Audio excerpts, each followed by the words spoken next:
Roberto, Lucas, por el amor de Dios, no me dejen aquí.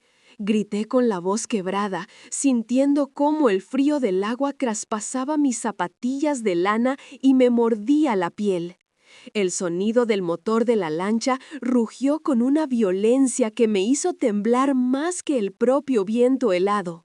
Estaba de rodillas sobre esas tablas húmedas y resbaladizas, en medio de la inmensidad gris del lago, estirando mis brazos arrugados hacia ellos. Vi la espalda de Roberto, esa espalda ancha que tantas veces abracé cuando era un niño asustado por las tormentas. Pero no se giró. Ninguno de los dos se giró. Aceleraron, levantando una estela de espuma blanca que golpeó mi frágil balsa, haciéndola tambalear peligrosamente. El agua salpicó mi cara, mezclándose con mis lágrimas calientes. Me estaban dejando. Mis propios hijos, mi sangre, me estaban abandonando para que el frío o el hambre acabaran conmigo antes del amanecer. Todo por esa maldita herencia, todo por el dinero que su padre y yo guardamos centavo a centavo. Sentí un dolor en el pecho que no era un infarto, era algo peor. Era el corazón de una madre rompiéndose en 1000 pedazos. Pero, espera, ¿cómo llegamos hasta aquí? Déjame contarte desde el principio, porque nadie termina flotando en un lago helado, traicionada por sus propios hijos, sin que antes haya ocurrido una tragedia silenciosa. Todo comenzó apenas hace 3 días, en la casa grande, nuestra casa de toda la vida. Recuerdo que era una mañana tranquila, de esas en las que el sol entra tibio por los ventanales del comedor y hace brillar las partículas de polvo que flotan en el aire. Yo estaba terminando de limpiar la vajilla del desayuno, aunque mis manos ya no son lo que eran. La artritis me ha deformado los nudillos y a veces siento que los dedos se me traban como bisagras oxidadas, pero me gusta sentirme útil. La casa olía a café recién hecho y a esa lavanda seca que pongo en los cajones, el olor de mi vida entera. Sonó el timbre y mi corazón dio un salto de alegría. Eran ellos. Siempre que venían mis muchachos, sentía que la casa revivía, que las paredes dejaban de ser tan grandes y silenciosas. «Mamá, ya llegamos», escuché la voz de Lucas desde el pasillo. Entró con esa sonrisa que siempre me pareció la más hermosa del mundo, aunque últimamente sus ojos no sonreían igual que su boca. Venía con Roberto. Los dos, mis hombres, mis orgullos. «Hola, viejita», dijo Roberto, dándome un beso en la frente. Un beso rápido, seco. Noté que olía a tabaco caro y a una loción fuerte, de esas que usan los hombres de negocios importantes. «Siéntense, hijos. Les preparé el pastel de carne que tanto les gusta», les dije, limpiándome las manos en el delantal. Caminaba despacio hacia la mesa, arrastrando un poco los pies, porque esa mañana la cadera me estaba castigando. «No tenemos mucha hambre, mamá. Venimos a hablar», dijo Lucas, tamborileando los dedos sobre el mantel de encaje que bordé cuando estaba embarazada de él. Ese sonido, tic, tic, tic, me puso nerviosa. Había una tensión en el aire, algo pesado que no lograba descifrar. Me senté frente a ellos, alisando mi falda, tratando de leer sus rostros. Roberto miraba el reloj en su muñeca, un reloj dorado y pesado, y luego miraba las vitrinas donde guardo la platería y las figuras de porcelana. Parecía estar calculando, tasando, como si estuviera en una tienda y no en la casa donde aprendió a caminar. «Mamá, te vemos cansada», soltó Roberto de repente, cruzándose de brazos. «No estoy cansada, hijo. Es solo que los años pesan», respondí con una sonrisa, intentando quitarle hierro al asunto. «No, mamá, en serio. Esta casa es demasiado grande para ti. Mira cómo tienes las manos, mira cómo caminas. Lucas y yo hemos estado pensando que necesitas un descanso, un verdadero descanso». Sentí un nudo en la boca del estómago. Siempre que empezaban con ese tema, terminaban hablando de la herencia, de firmar papeles, de vender los terrenos. Pero yo les había dicho 1000 veces que todo sería suyo cuando yo ya no estuviera, que no tenían por qué tener prisa. Pregunté, bajando la voz. Sí, mamá, unas vacaciones. Te queremos llevar al lago, a la cabaña vieja. ¿Te acuerdas? Hace años que no vas. El aire puro te hará bien, te ayudará con los pulmones y con los dolores, insistió Lucas, inclinándose hacia mí y tomando mis manos entre las suyas. Sus manos estaban frías, sudorosas. La cabaña del lago. Tenía tantos recuerdos allí. Las barbacoas con mi difunto esposo, los niños aprendiendo a nadar, los veranos eternos. La idea sonaba dulce, pero había algo en la forma en que Lucas me apretaba las manos que me daba mala espina. No era un apretón de cariño, era ansiedad. Pero hijos, allá hace mucho frío en esta época y la cabaña debe estar llena de polvo. No sé si aguantaré el viaje, dije dudando. Nosotros nos encargamos de todo, interrumpió Roberto, poniéndose de pie y caminando por la sala como un león enjaulado. Tú no tienes que mover un dedo. Te llevamos, te instalamos, pasamos el día juntos como en los viejos tiempos, solo nosotros tres, sin esposas, sin nietos que griten, solo tú y tus hijos. Me miraron los dos fijamente. En sus ojos vi una súplica que confundí con amor. Pensé, pobrecitos, se preocupan por su madre, quieren pasar tiempo conmigo antes de que me vaya de este mundo. Me sentí culpable por haber desconfiado. ¿Cómo podía pensar mal de los niños a los que yo misma enseñé a rezar? Está bien, dije finalmente, y vi cómo intercambiaban una mirada rápida. Una mirada cómplice que duró menos de un segundo, pero que se me quedó grabada. Está bien, vamos al lago. Esa tarde me ayudaron a empacar una maleta pequeña. Yo quería llevar mi abrigo grueso de lana, el gris, pero Roberto dijo, «No, mamá, lleva este otro, es más ligero, no vamos a estar tanto tiempo afuera». Me pareció extraño, pero obedecí. Me sentía como una niña pequeña siendo dirigida por adultos. Mientras doblaba mis camisones, escuché a Roberto hablando por teléfono en el pasillo. Hablaba bajo, casi susurrando. «Ya está listo. Mañana». Sí, todo. No, ella no sospecha nada. Es lo mejor para todos. Cuando entré al pasillo, colgó el teléfono de golpe y me sonrió con esa sonrisa ensayada. ¿Qué? Le pregunté. Con la oficina, mamá. Ya sabes, siempre molestando, pero mañana es nuestro día. Esa noche casi no dormí. Me dolían los huesos, pero más me dolía esa sensación de inquietud que no me dejaba en paz. Me levanté a tomar agua y pasé por la habitación donde dormían ellos. La puerta estaba entreabierta. Escuché sus voces en la oscuridad. ¿Es Rede?, preguntó Lucas. Su voz temblaba un poco. «Claro que aguanta lo suficiente», respondió Roberto, con un tono frío que me heló la sangre. «Lo suficiente para alejarnos. Nadie va a buscar ahí. Dirán que fue un accidente, que la vieja se resbaló y cayó, o que salió a pasear y se perdió. Con la demencia senil es fácil justificar cualquier cosa». «Pero mamá no tiene demencia, Roberto», susurró Lucas. «Pues la tendrá en el reporte, idiota. ¿Quieres el dinero o no? Las deudas me están comiendo vivo, Lucas. Necesito vender esta casa y los terrenos ya. No puedo esperar 5 o 10 años más a que se muera de vieja en su cama». Me tapé la boca con ambas manos para no gritar.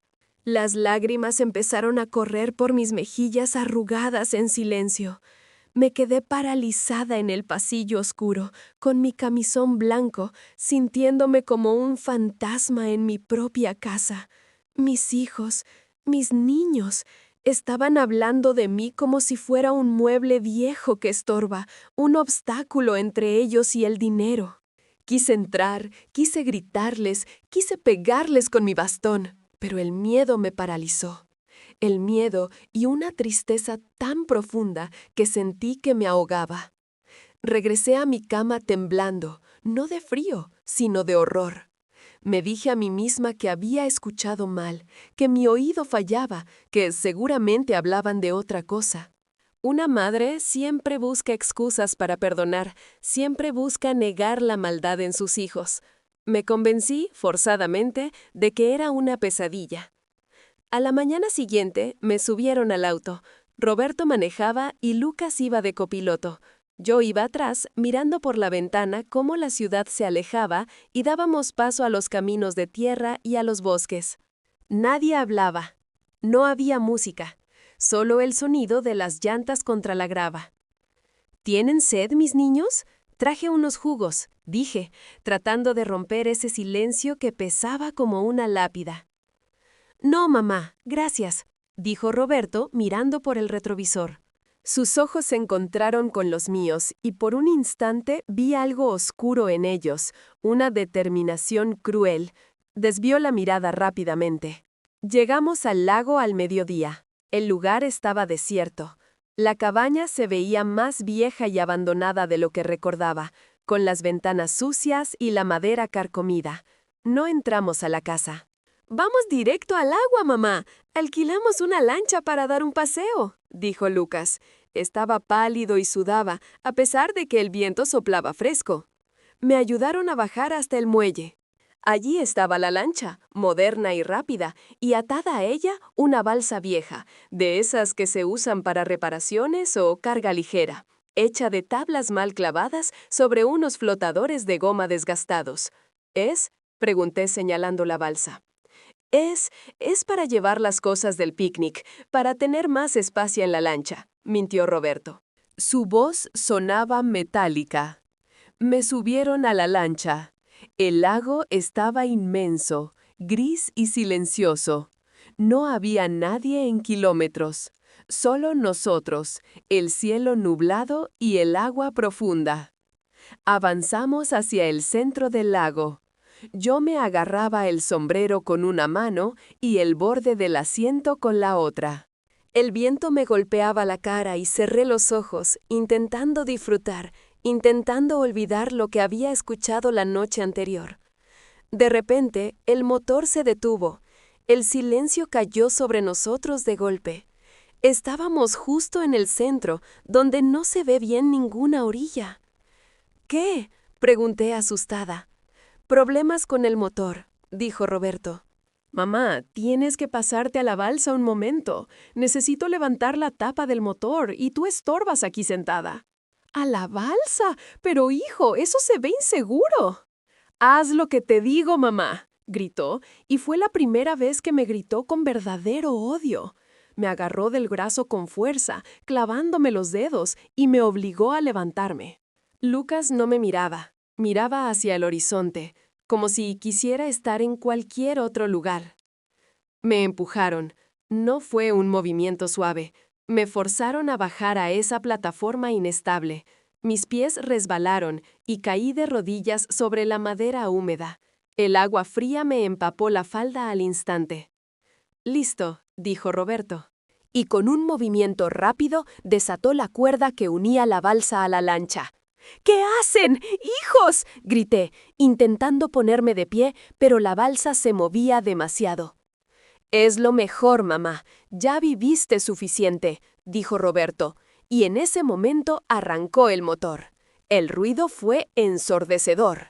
Y ahí estaba yo, volviendo al momento en que el agua me congelaba las rodillas y veía cómo la única familia que tenía en el mundo se convertía en un punto lejano en el horizonte. Me quedé sola. El silencio del lago volvió, pero ahora era un silencio de muerte. Me abracé a mí misma, tiritando, llorando no por la muerte que se acercaba, sino por la vida que había desperdiciado amando a dos monstruos. Cerré los ojos y empecé a rezar, pidiendo que el fin fuera rápido, que el frío me durmiera antes de sentir el agua llenando mis pulmones. Pasaron unos minutos que parecieron siglos. El frío ya no me dejaba sentir los pies. Empecé a marearme. Pensé que ya estaba delirando cuando escuché otro motor, no el de mis hijos, sino uno distinto, más grave. Abrí los ojos con dificultad. Una lancha pequeña, de pescador, se acercaba rompiendo la niebla. ¡Ayuda! Intenté gritar, pero solo salió un susurro ronco. Levanté una mano temblorosa. El hombre de la lancha me vio, aceleró hacia mí. Cuando estuvo cerca, apagó el motor y se inclinó para agarrar la balsa. Sus manos eran fuertes, callosas, manos de trabajador. Me miró a los ojos y sentí una sacudida eléctrica en todo el cuerpo. Esos ojos, yo conocía esos ojos. A pesar de la barba canosa, a pesar de las arrugas y la gorra vieja, yo sabía quién era. «Dios mío», susurré, sintiendo que el mundo daba vueltas. Nunca imaginaron que él aparecería. Nunca imaginaron que el pasado, ese pasado que todos creíamos enterrado, vendría a salvarme. El sonido del motor de mis hijos se fue apagando, convirtiéndose en un zumbido lejano hasta que el silencio cayó sobre el lago como una manta pesada y asfixiante. Me quedé sola, completamente sola en medio de la nada. El agua helada ya había empapado la lana de mi falda y sentía cómo se me pegaba a las piernas, chupándome el poco calor que me quedaba en el cuerpo. Intenté ponerme de pie, pero mis rodillas, esas rodillas que cargaron a Roberto y a Lucas tantas veces cuando estaban enfermos, fallaron. La balsa se meció con violencia y solté un grito ahogado, clavando las uñas en la madera podrida para no resbalar hacia la profundidad negra. «Maldita sea mi suerte, maldito sea el vientre que los parió», pensé, mientras las lágrimas se me congelaban en las mejillas. No podía creerlo, o tal vez no quería creerlo. ¿Cómo es posible que esos hombres, esos adultos vestidos con ropa de marca y relojes de oro, fueran los mismos bebés que yo amamanté? Recordé a Lucas con 4 años, llorando porque se le había roto un juguete, y cómo yo pasé toda la tarde pegándolo con pegamento para verlo sonreír. Recordé a Roberto en su graduación, abrazándome, diciéndome que todo lo que lograra sería gracias a mí. Mentiras. Todo eran mentiras. Me habían dejado aquí como a un perro viejo que ya no sirve para cazar, desechada en una tabla flotante para que la naturaleza hiciera el trabajo sucio que ellos no tuvieron el valor de hacer con sus propias manos. El frío empezó a doler de verdad. No era solo frío, eran agujas invisibles clavándose en mis huesos. Mis manos, deformadas por la artritis, se pusieron moradas, rígidas como garras. Empecé a temblar sin control, un castañeteo de dientes que resonaba en mi propia cabeza. Miré alrededor, niebla, agua gris, cielo gris. Sentí que el lago era una boca inmensa esperando para tragarme. Empecé a rezar, no para salvarme, porque en ese momento la esperanza me parecía una burla, sino para pedir perdón. Perdón por haber criado a 2 monstruos, perdón por haber estado tan ciega de amor maternal que no vi la codicia creciendo en sus ojos como la mala hierba. «Dios mío, llévame pronto, no me dejes sufrir más», susurré con los labios entumecidos. Cerré los ojos, sintiendo que el sueño, ese sueño peligroso y dulce de la hipotermia, empezaba a acariciarme. Fue entonces cuando lo escuché. No era el rugido prepotente de la lancha de mis hijos, era un sonido diferente. Un tosco, tosco, tosco rítmico, asmático, el sonido de un motor viejo que ha visto demasiadas temporadas. Abrí los ojos con pesadez. Al principio pensé que estaba alucinando, que mi mente me estaba jugando una última broma antes de apagarse. Pero el sonido creció. Una forma oscura rompió la neblina a unos 100 metros. ¡Aquí!, intenté gritar, pero de mi garganta solo salió un gemido ronco, patético. Levanté un brazo. Pesaba como si fuera de plomo. ¡Ayuda! La pequeña embarcación giró. Era un bote de madera, despintado, de esos que usan los pescadores locales que mis hijos desprecian. Vi a un hombre de pie en la popa, manejando el motor. Llevaba un impermeable amarillo sucio y una gorra calada hasta las cejas. Cuando me vio, no dudó. Aceleró el viejo motor y el bote cortó el agua hacia mí. «¡Aguante, señora! ¡Aguante!», gritó el hombre. Su voz era grave, rasposa, una voz que parecía hecha de grava y tabaco negro. El bote se pegó a mi balsa con un golpe suave. El hombre apagó el motor y saltó hacia mí con una agilidad sorprendente para sus canas. El bote se balanceó y tuve miedo de caer, pero él me agarró. ¡Dios santo! ¡Qué manos tenía! Eran manos grandes, ásperas como la corteza de un árbol, calientes, vivas. Me agarró por debajo de los brazos y sentí su fuerza bruta, una fuerza de trabajador, de hombre que se ha ganado el pan con el sudor y no con firmas en un banco. «Venga, madre, arriba, no se me rinda ahora», me dijo, tirando de mí. Me arrastró prácticamente hacia su bote. Mis piernas no respondían. Caí sobre el suelo de madera de su lancha, que olía a pescado, a gasolina y a sal. Un olor que en otro momento me habría dado asco, pero que ahora me olía a vida, a salvación. El hombre se quitó rápidamente su impermeable y me lo echó encima.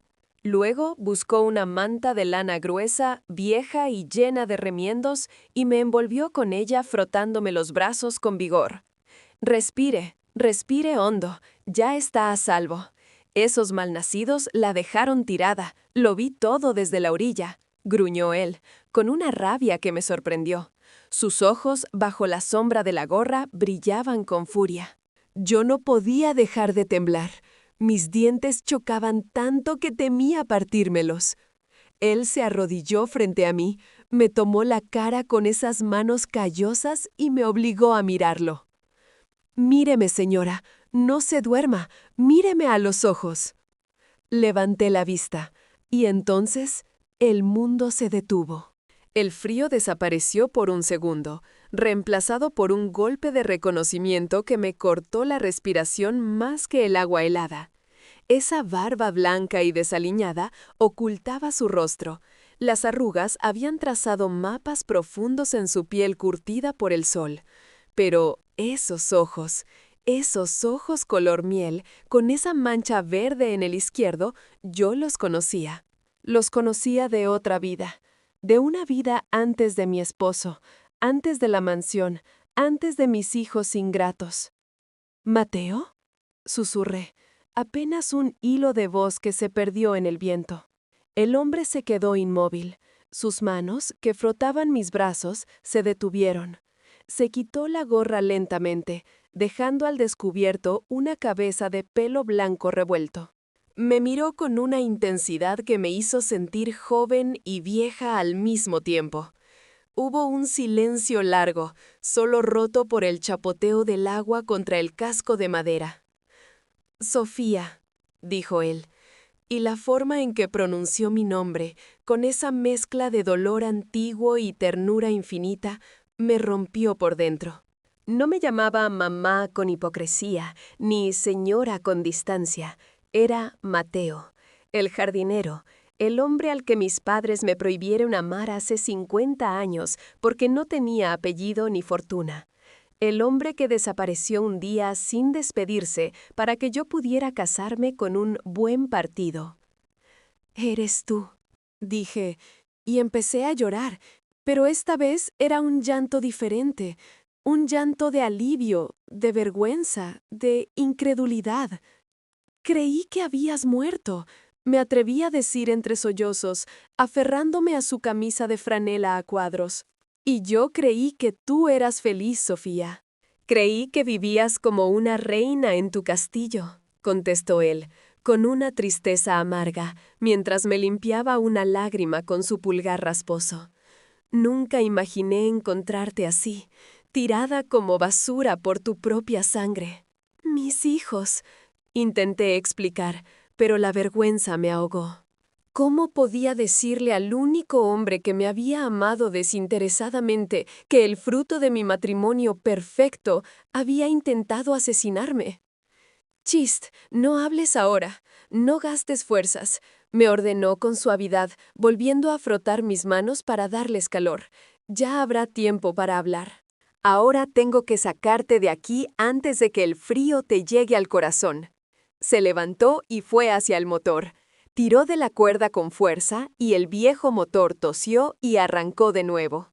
Mateo giró el timón, dándole la espalda al lugar donde mis hijos me habían abandonado, y dirigió el bote hacia una cala escondida, lejos de los muelles principales, lejos de la gente rica y sus lanchas rápidas.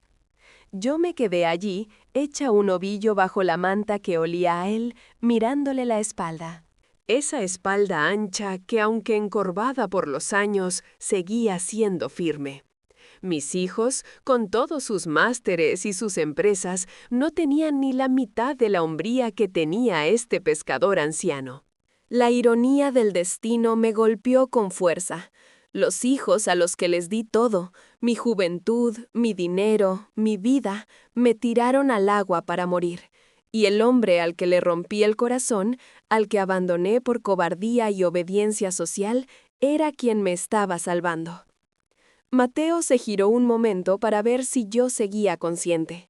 Me dedicó una media sonrisa, una sonrisa triste pero cálida, de esas que dicen, estoy aquí. Nadie sabe que vivo en este lado del lago, Sofía, me gritó para hacerse oír sobre el motor. Vivo solo, nadie te va a buscar allí. Tus hijos piensan que estás muerta, y por ahora es mejor que lo sigan pensando. Sentí un escalofrío que no era de frío. Venganza. La palabra se formó en mi mente, clara y nítida.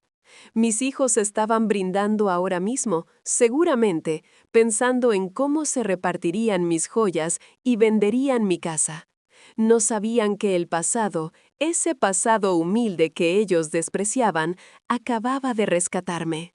Miré a Mateo, mi salvador, mi amor perdido, y por primera vez en horas sentí un calor que nacía desde el estómago.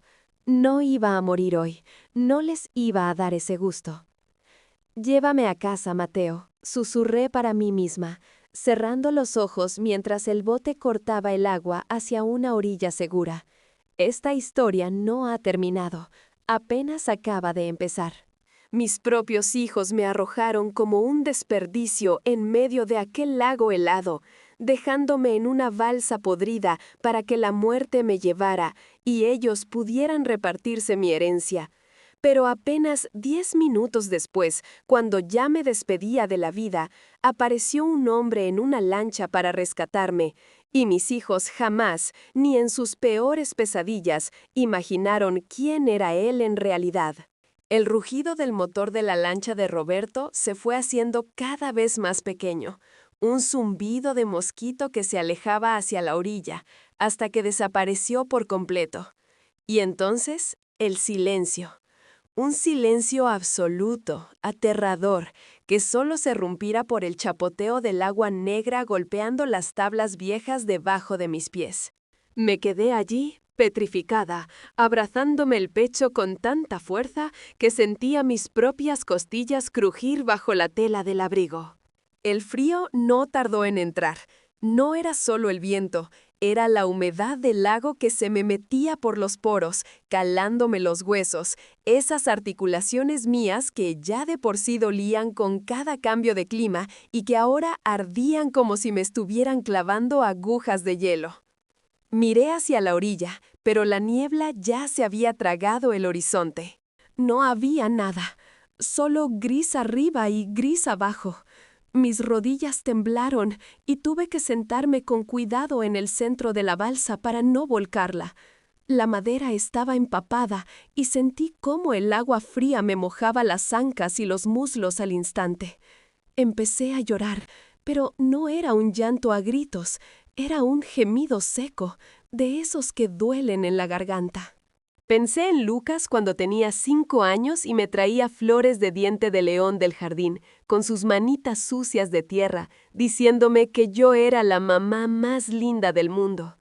Pensé en Roberto, en cómo le pagué la universidad vendiendo las joyas de mi abuela para que no le faltara nada.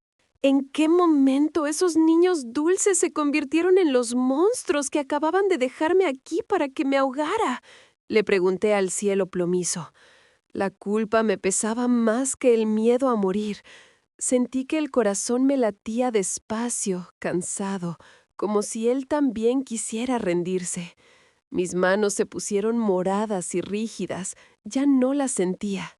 Cerré los ojos y empecé a rezar un Padre Nuestro, pero las palabras se me enredaban en la boca entumecida. La muerte, pensé, debe ser así, fría, solitaria y llena de arrepentimiento. Me dejé caer de lado, acurrucándome como un feto, esperando el final. Fue entonces cuando escuché algo.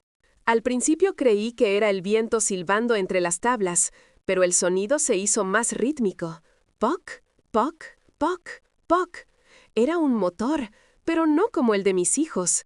Este tosía, carraspeaba, sonaba a hierro viejo y cansado. Abrí los ojos con dificultad. Mis párpados pesaban toneladas. Entre la bruma, vi una silueta oscura acercándose despacio. ¡Aquí! Intenté gritar, pero de mi garganta solo salió un hilo de voz ronca, patético. Levanté un brazo, que temblaba sin control. ¡Ayuda! La embarcación giró hacia mí. Era un bote de pesca humilde, de madera despintada, con redes amontonadas en la proa. Un hombre alto, cubierto con un impermeable amarillo desgastado y una gorra de lana calada hasta las cejas, estaba de pie junto al motor. Cuando me vio, aceleró ese trasto viejo, y el bote cortó el agua con decisión hasta llegar a mi lado. El hombre apagó el motor y el silencio volvió, pero esta vez era distinto. Había presencia humana. «¡Señora! ¡Deme la mano!», gritó, con una voz grave, profunda, una voz que raspaba como papel de lija. El bote chocó suavemente contra mi balsa y ésta se balanceó peligrosamente. Sentí pánico de caer al agua negra, pero él se inclinó con una agilidad sorprendente para sus canas. Me extendió los brazos. Vi sus manos. Eran enormes, llenas de callos, con las uñas manchadas de grasa y tierra, manos que habían trabajado duro cada día de su vida. No eran las manos suaves de mis hijos que solo sabían firmar cheques. Me agarró por debajo de las axilas y sentí su fuerza bruta, cálida y segura. Me levantó en vilo como si yo fuera una pluma y me depositó en el suelo de su bote sobre una lona que olía a pescado y a gasolina. Ese olor en otro momento me hubiera dado náuseas, pero ahora me olía a vida, me olía a salvación. El hombre se quitó rápidamente su impermeable y me lo echó encima. Luego buscó una manta de lana vieja llena de remiendos y me envolvió con ella, frotándome los brazos con vigor para hacerme entrar en calor. «Respire, madre, respire, no se me vaya, ya la tengo», me decía mientras sus manos ásperas frotaban mis hombros. Yo tiritaba tanto que los dientes me castañeteaban haciendo un ruido horrible. Levanté la vista para agradecerle, para ver el rostro de mi ángel guardián. El hombre se quitó la gorra para secarse el sudor de la frente y, al hacerlo, su rostro quedó al descubierto. Tenía una barba blanca y espesa, y la piel curtida por el sol y el viento, llena de surcos profundos como la corteza de un árbol viejo. Pero sus ojos... El mundo se detuvo en seco. Dejé de sentir el frío, dejé de sentir el miedo. Solo sentí un golpe en el pecho que me cortó la respiración más fuerte que el agua helada.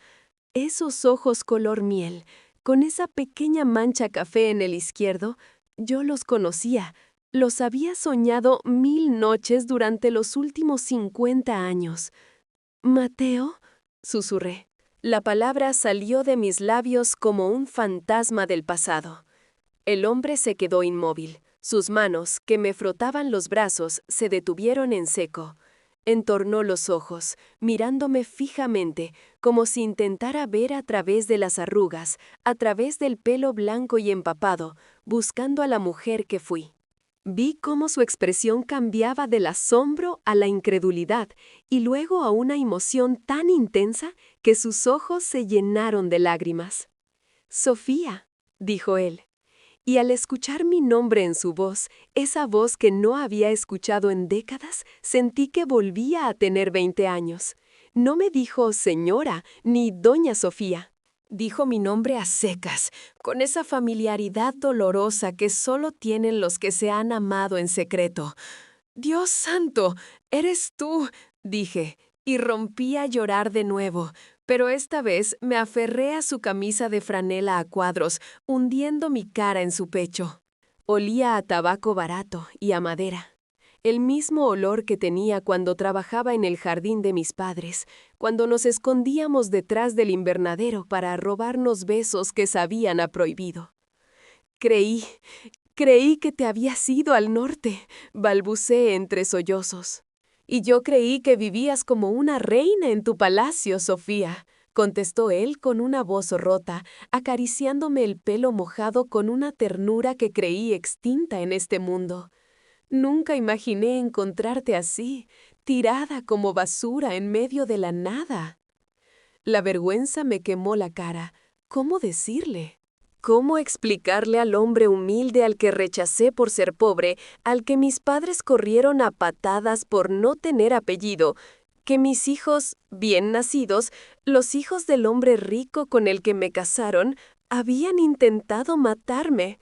Fueron ellos, Mateo, mis hijos, confesé, y la bilis me subió a la garganta. Me dejaron aquí. Querían que me muriera para quedarse con la casa. Sentí como el cuerpo de Mateo se tensaba. Sus músculos se pusieron duros como piedras bajo la camisa. Levantó la vista hacia el horizonte, hacia donde se habían ido Roberto y Lucas, y vi en sus ojos una furia terrible, una tormenta oscura. «¡Malditos sean!», gruñó entre dientes, y escupió al agua con rabia. «Si los tuviera enfrente les arrancaba la cabeza con mis propias manos». Me miró de nuevo y su expresión se suavizó. Se arrodilló frente a mí en el bote, ignorando el agua que se filtraba en el suelo, y me tomó la cara entre sus manos grandes y rasposas. Sus pulgares limpiaron mis lágrimas. «Escúchame bien, Sofía, ya no estás sola. ¿Me oyes? Mientras yo respire, nadie va a volver a hacerte daño. Nadie». Asentí, sin poder hablar. Él se levantó, fue hacia el motor y tiró de la cuerda con fuerza. El viejo motor tosió y arrancó de nuevo, vibrando bajo mis pies. «¿A dónde vamos?», pregunté débilmente. «A mi casa. Es una cabaña vieja al otro lado del lago, escondida entre los juncos. Nadie va por ahí», gritó para hacerse oír sobre el ruido. «Tus hijos creen que estás muerta, Sofía, y por ahora es mejor que lo sigan creyendo». Miré su espalda ancha mientras manejaba el timón, guiándonos lejos de la muerte, lejos de mi vida anterior llena de lujos vacíos y traiciones. Mis hijos pensaban que habían ganado, pensaban que la vieja ya era historia, comida para los peces. No sabían que el destino, en su infinita ironía, me había entregado en los brazos del único hombre que me había amado de verdad. Me ajusté la manta vieja, sintiendo por primera vez un calor que me nacía del alma. No, mis hijos no imaginaban que el jardinero pobre, el amor de mi juventud, seguía aquí. Y mucho menos imaginaban que ahora él y yo estábamos juntos de nuevo. La lancha avanzó rompiendo la niebla, y yo cerré los ojos, sintiendo que, aunque lo había perdido todo, acababa de encontrar algo mucho más valioso. La venganza vendría después, lo sabía, pero en ese momento solo importaba el milagro de estar viva y a su lado. El motor soltó un último suspiro ahogado y se cayó. dejándonos en un silencio que solo rompía el canto de los grillos y el suave golpe del agua contra los pilotes de madera podrida. Habíamos llegado. No era un puerto, ni siquiera un muelle decente. Era una pasarela desvencijada, escondida tras un muro de juncos altos y sauces llorones que caían sobre el agua como cortinas verdes. «Ya estamos aquí, Sofía», dijo Mateo. Su voz sonó cansada pero firme. Intenté levantarme, pero mis rodillas eran de gelatina. El frío se me había metido tan adentro que sentía los huesos de cristal, a punto de quebrarse con cualquier movimiento brusco. Mateo no esperó a que yo hiciera el esfuerzo. Saltó al muelle, amarró la lancha con un nudo rápido y experto y volvió a bajar para cargarme. Otra vez sentí esa vergüenza punzante, la de ser una vieja inútil, un fardo pesado. Pero él me sostuvo contra su pecho como si llevara una reliquia sagrada y no a una anciana empapada. Caminó conmigo en brazos por un sendero de tierra apenas visible hasta llegar a la cabaña. Era pequeña, de madera oscura, con el techo de chapa oxidada y una chimenea de piedra de la que salía un humo gris que olía a gloria, a hogar, a leña de roble. Nada que ver con mi mansión de mármol frío, esa que mis hijos tanto codiciaban. Esto era pobre, sí, pero tenía alma. Al entrar, el calor me golpeó la cara y casi me hace llorar de nuevo. Dentro había una estufa de hierro negro crepitando con fuerza. Mateo me depositó con cuidado en una butaca vieja, tapizada con una tela de flores descolorida por los años. «No te muevas, voy a buscar algo seco», me ordenó, y desapareció tras una cortina que separaba la estancia del dormitorio. Me quedé mirando a mi alrededor. Las paredes estaban llenas de estanterías con herramientas, frascos con semillas y, para mi sorpresa, libros, muchos libros viejos, de lomo gastada, y fotos. Había una foto en blanco y negro sobre la repisa de la chimenea. Entorné los ojos para enfocarla bien. Era yo. Una foto mía de cuando tenía 18 años, riendo bajo el sol con un vestido de verano. Sentí un nudo en la garganta tan grande que me dolió tragar. Él me había guardado. Durante 50 años, mientras yo firmaba cheques y organizaba cenas de gala con gente hipócrita, él había guardado mi risa en un marco de madera barato. Mateo volvió con una toalla gruesa y una camisa de franela roja enorme, seguramente suya. También traía unos pantalones de lana y unos calcetines gruesos. «Tienes que quitarte esa ropa mojada, Sofía. Te vas a enfermar de los pulmones», me dijo, arrodillándose para quitarme los zapatos. Mis manos temblaban tanto que no podía desabrocharme los botones del abrigo. Él lo notó. Sin decir una palabra, con un respeto absoluto, apartó mis manos inútiles y comenzó a desabrocharme él mismo. No hubo malicia en sus gestos, ni lujuria, solo una bondad infinita y una preocupación médica. Me ayudó a quitarme el vestido de seda empapado, ese vestido carísimo que me había puesto para la falsa celebración con mis hijos, y me envolvió en la toalla áspera, frotándome la espalda y los brazos para reactivar la circulación. Cuando me puso su camisa de franela, el olor a él me envolvió por completo.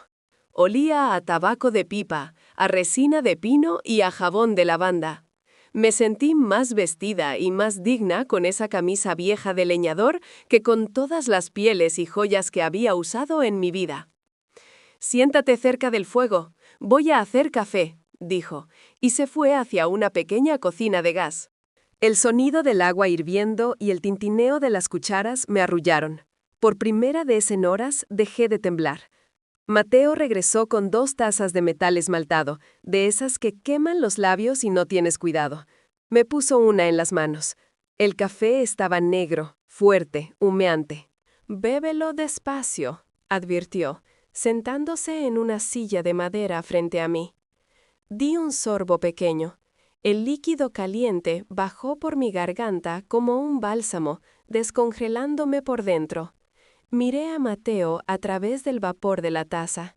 La luz del fuego bailaba en su cara, acentuando las arrugas, pero también iluminando esos ojos miel que no habían cambiado. ¿Por qué?, pregunté, con la voz todavía ronca.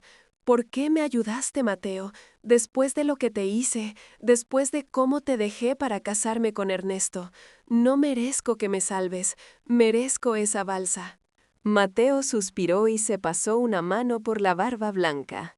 Dejó su taza en el suelo y se inclinó hacia adelante, apoyando los codos en las rodillas. El rencor es un veneno que uno se toma esperando que muera el otro, Sofía. Yo nunca te odié. Me dolió, claro que me dolió. Me partiste el alma cuando elegiste el dinero de tu padre en lugar de nuestra vida. Pero con los años entendí que no eras mala, solo eras joven y tenías miedo.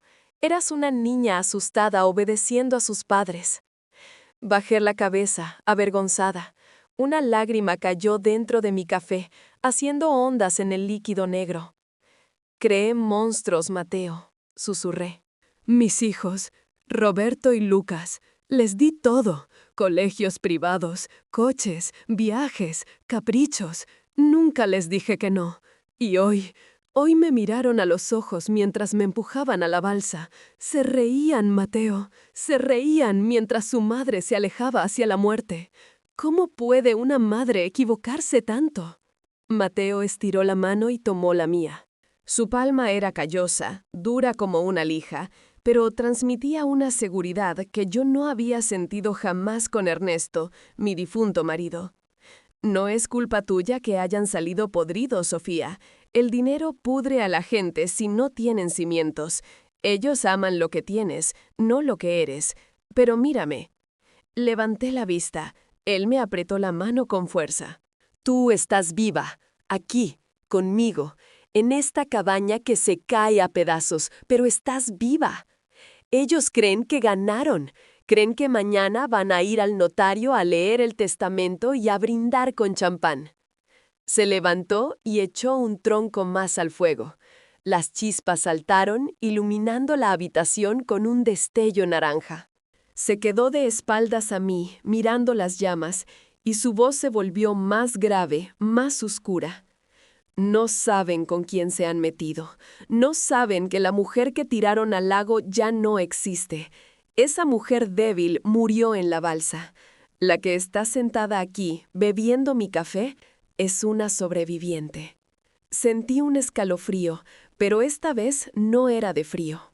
Era de adrenalina. Mateo tenía razón. La Sofía que rogaba cariño, la que compraba el amor de sus hijos con regalos caros, se había ahogado en el lago. ¿Qué vamos a hacer?, pregunté. Mateo se giró lentamente. Una media sonrisa se dibujó bajo su bigote blanco. No era una sonrisa amable, era la sonrisa de un lobo viejo que todavía tiene dientes. Primero vas a descansar. Vas a dormir en mi cama y vas a recuperar las fuerzas. Mañana, cuando salga el sol, pensaremos. Pero te prometo una cosa, Sofía. Se acercó y se agachó a mi altura, mirándome directo a los ojos. Tus hijos van a ver un fantasma, y no les va a gustar nada cuando ese fantasma venga a cobrar sus deudas. Me recosté en la butaca, cerrando los ojos. El crepitar del fuego sonaba como una promesa de guerra. Afuera, el viento aullaba buscando a una anciana muerta, pero adentro, yo estaba renaciendo. Mis hijos me querían muerta para quedarse con mi herencia, pero cometieron el error de su vida. Me arrojaron a los brazos del único hombre que sería capaz de quemar el mundo entero para defenderme. Y ahora, Mateo y yo estábamos juntos, y estábamos muy, muy enfadados. No desperté entre sábanas de seda egipcia, ni vino la empleada a abrir las cortinas pesadas de terciopelo. Desperté con el olor a pan tostado y a café recién colado, un aroma que se colaba por las rendijas de la madera. Al abrir los ojos, vi las vigas del techo, oscuras y viejas, y por un segundo no supe dónde estaba. Luego el recuerdo me golpeó como un martillazo. El agua helada, la balsa, la risa de Roberto, la mirada vacía de Lucas. Me senté de golpe en la cama, con el corazón galopando. Pero entonces vi a Mateo.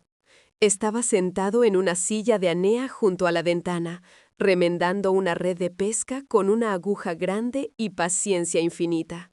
La luz de la mañana entraba de lado, iluminando el polvo que bailaba en el aire y dándole un halo dorado a su pelo blanco. Al verme despierta, dejó la red y sonrió. No dijo nada, solo me acercó una taza de café caliente. Sus manos, esas manos grandes y curtidas, temblaron un poco al dármela. ¿Dormiste bien?, preguntó con esa voz de lija que ahora me sonaba a música. Dormí mejor que en los últimos 20 años, confesé, y era verdad. Sin pastillas, sin la angustia de sentirme sola en una casa de 12 habitaciones. Bebí el café. Estaba dulce, con canela, como le gustaba a mi abuela. Mateo se aclaró la garganta y su semblante se puso serio. Se inclinó hacia adelante, apoyando los codos en las rodillas, igual que la noche anterior.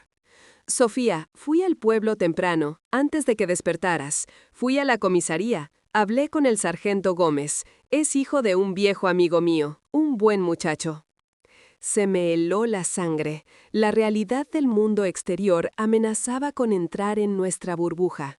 ¿Les dijiste? Les dije todo. Que hubo un intento de homicidio. Que 2 hombres abandonaron a su madre en el lago. El sargento ya mandó una patrulla a tu casa, pero le pedí que esperara. Le dije que tú tenías que estar presente, que tenías que verles la cara cuando se les cayera el teatro. Me temblaron las manos y tuve que dejar la taza en la mesita de noche para no derramarla. ¿Yo? ¿Volver allí? Sentí náuseas. Solo quería quedarme en esa cabaña, esconderme bajo las mantas viejas y olvidar que alguna vez parí a esos 2 hombres. No puedo, Mateo. No tengo fuerzas, susurré, sintiéndome pequeña y cobarde. Mateo se levantó y se sentó en el borde de la cama. El colchón se hundió bajo su peso.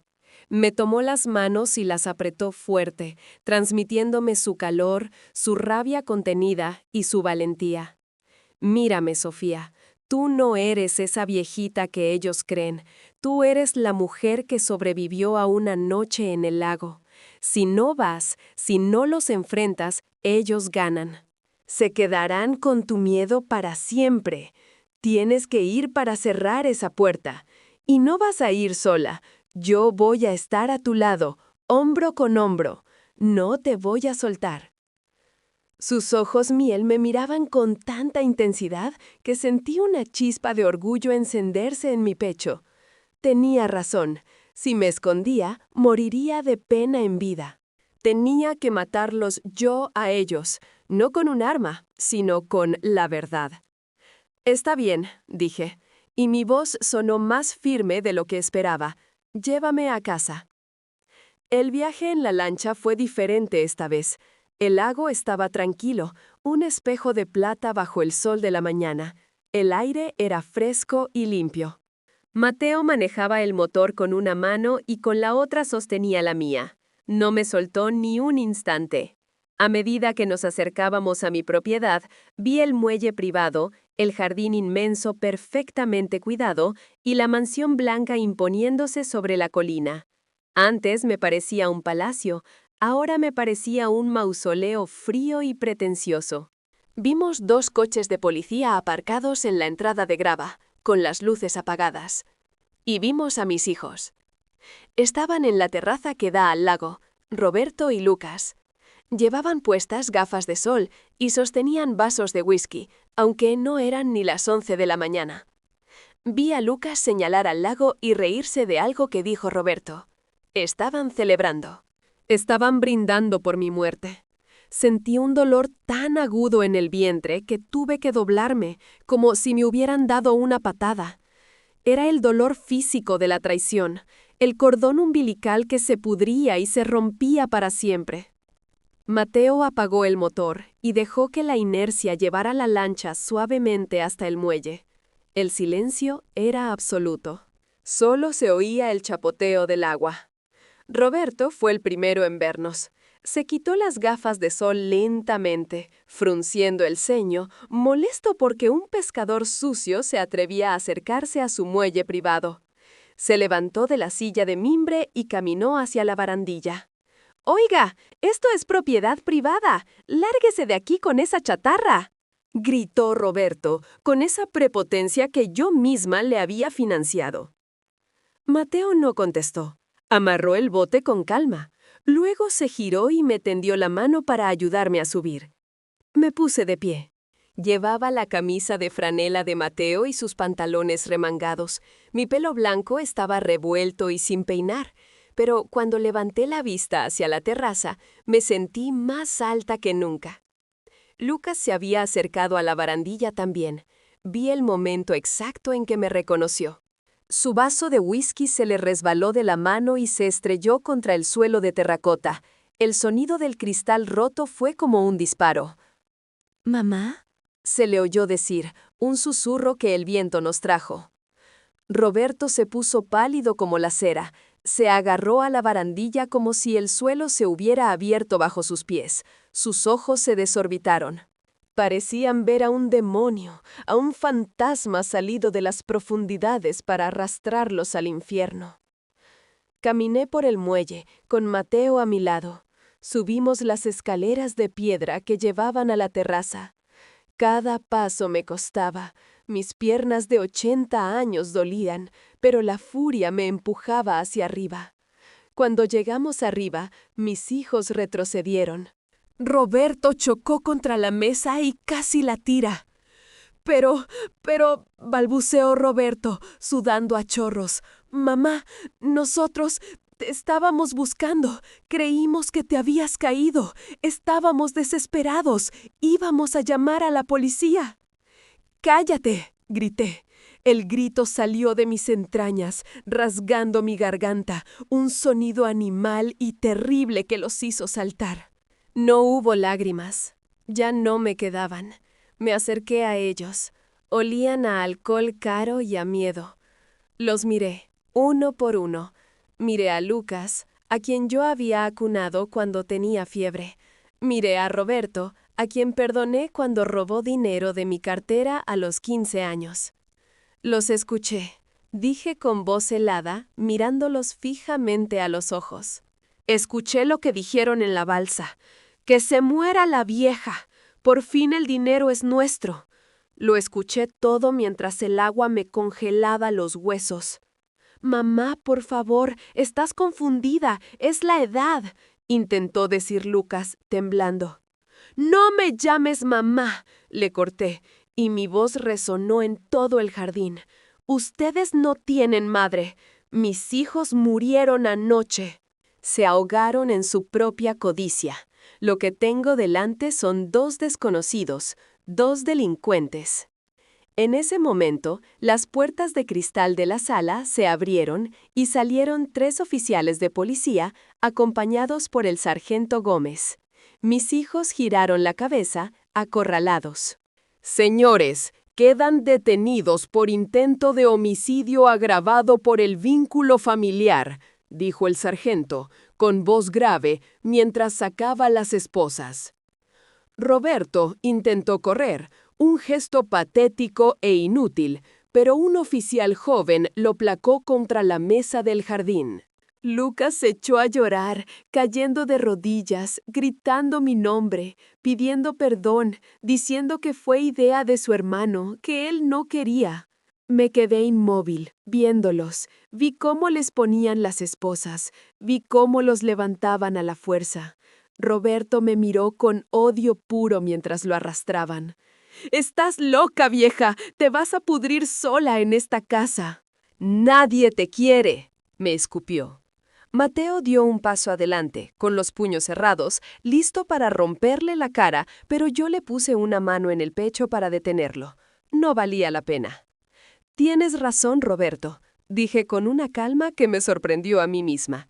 «Nadie me quiere por mi dinero, pero te equivocas en algo.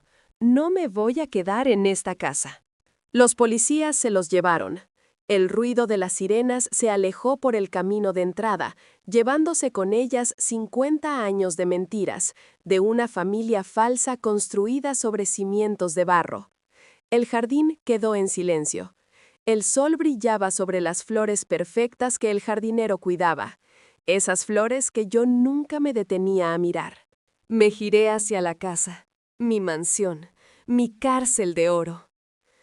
«¿Qué vas a hacer, Sofía?», preguntó Mateo suavemente, respetando mi duelo. La miré por última vez. «Véndela, Mateo, que el abogado la venda, que done todo el dinero a un orfanato, a un hospital, a quien sea. No quiero ni un centavo de esto. Este dinero está maldito. Fue lo que envenenó a mis hijos». Me quité el anillo de diamantes que llevaba en el dedo, ese anillo pesado que Ernesto me regaló para callar sus infidelidades, y lo dejé sobre la mesa de la terraza, junto a los cristales rotos del vaso de whisky. «¿Y tú?», insistió él. Me volví hacia él, hacia sus ojos color miel, hacia su ropa vieja, hacia sus manos vacías de oro pero llenas de amor. Me acerqué y le toqué la barba blanca. «Yo quiero ir a casa, Mateo, a tu casa. Quiero sentarme en esa butaca vieja. Quiero oír la leña crepitar. Y quiero que me cuentes todo lo que has hecho en estos 50 años, día por día. Si todavía hay espacio para mí en esa cabaña y en tu vida». Mateo sonrió, y esa sonrisa borró todas las arrugas de dolor de su cara. Me rodeó con sus brazos y me apretó contra su pecho, y por primera vez en décadas sentí que encajaba perfectamente en un lugar. «Siempre hubo espacio, Sofía. Nunca dejé de esperarte». Bajamos las escaleras del muelle, dejando atrás la mansión, el lujo y la soledad. Subimos al viejo bote de pesca. Mateo arrancó el motor, ese sonido tosco y rítmico que ahora era mi sonido favorito en el mundo. Mientras nos alejábamos hacia los juncos, hacia el otro lado del lago, no miré atrás. Respiré hondo el aire limpio, sentí el sol en la cara y supe que, a mis 80 años, mi vida no estaba terminando. Apenas acababa de empezar de verdad.